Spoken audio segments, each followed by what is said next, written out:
far surpassing the expectations of their creator. The Wayfarer had ultimately swayed the course of history. Smythe's clones, with the aid of the Tommies, successfully drove the aggressors out of Westminster.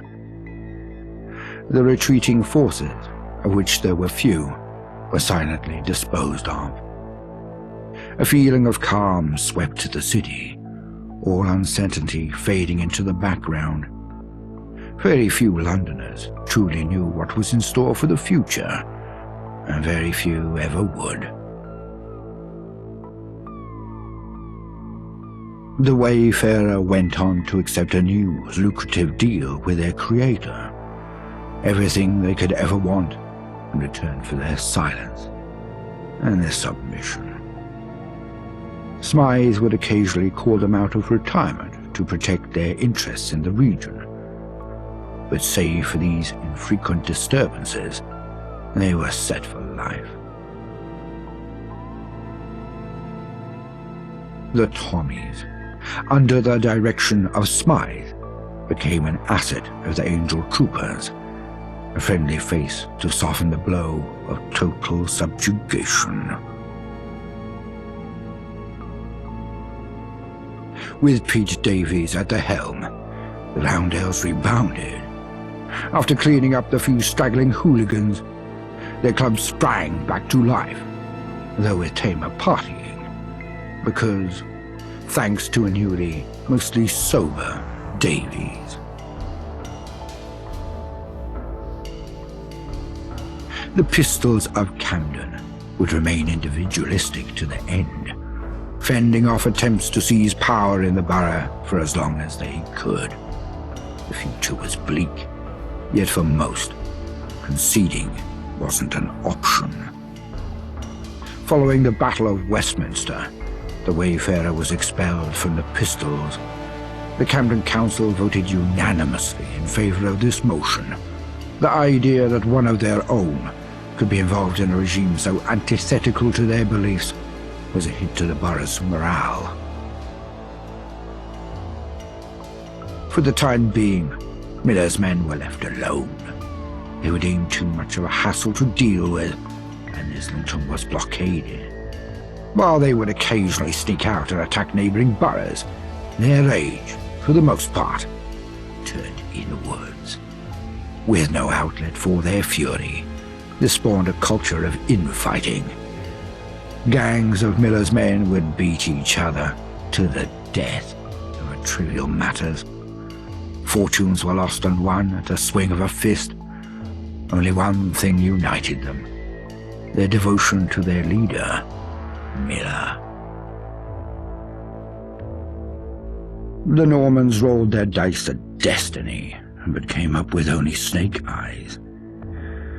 Their attack on Westminster was short-lived, going completely unnoticed during the chaos at the Battle of Westminster. Due to a severe error in trajectory, their artillery fired directly into the air at a 90-degree elevation angle. It landed directly onto their own vessel, a successful and fatal hit. Traders came and went, but the Croydonians rarely crossed the bridge that had been built for them. They regarded the rest of the world with disinterest, and they were better off for it. Smythe supplemented the Tommy garrison in Brickton with Angel Troopers. The newcomers were cold and efficient in their transformation of the settlement. The Bricktonian dream extinguished, they were quickly brought into the fold of Smythe's plans. History repeated itself. The Good Samaritans were once again crushed under the might of the Tommies.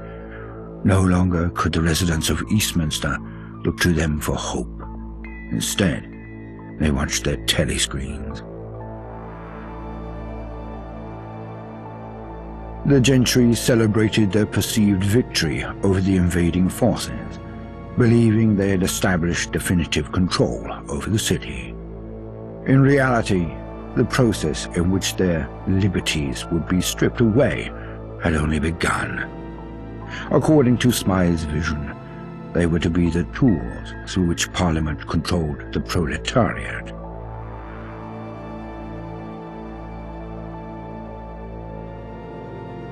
The Wayfarer retrieved all the lost plays for the troupe at Shakespeare's Globe.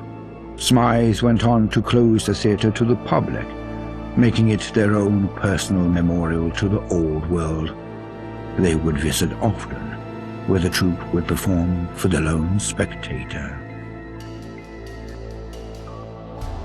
The Isle of Dogs syndicate gained a near monopoly over the underside of London, crushing or subsuming all would-be rivals. In the power changes that followed, Thomas Black was able to leverage even more wealth and influence, and he began to use it to become a political force in his own stead. The Thamesfolk disappearances, thanks to the Wayfarers' efforts, slowed, but they did not cease entirely. They would remain isolated in enclaves, forever looking behind their backs. Archie had finally found his place in the world beside the Wayfarer. Half sidekick, half friend. They were inseparable for the rest of their days. He never stopped adventuring, his sharp tongue getting him into trouble that he always barely squeaked out of. Kira continued her pursuit of treasure through the capital, always seeking greater and more daring gains. But though riches greased her palms, it was never enough, and so she decided to leave London, endeavoring to explore beyond the capital. Her new quest is to become the most famed adventurer in the world. Mad Jack returned to the only place he could ever truly call home, his gym. The crusade against the shadows of his past was not marked by the fall of his enemies, but the rise of a new Mad Jack. Once a mere haven for his own tortured psyche, the gym evolved into a sanctuary for the forgotten and neglected souls of London. Here, he imparted lessons not just in physical strength, but in the virtues championed by the Wayfarer. Thanks to Dr. Herbertson's experiments, Arthur Mountbatten's battle against the darkness was a defiant one. He would spend the remainder of his days making up for lost time. He helped others the best he could in this strange new world that he had helped to create. When the time came, he would ask the Wayfarer for one final favor, an end to his troubles. He would do it with a smile. For what better person could give him his death than the person who gave him life? And so, the Wayfarer's journey came to an end. But it was not the end of history, only the beginning. Because in mankind's pursuit of power, there is no price too high, no life too valuable, and no ideal too sacred. Because war never changes.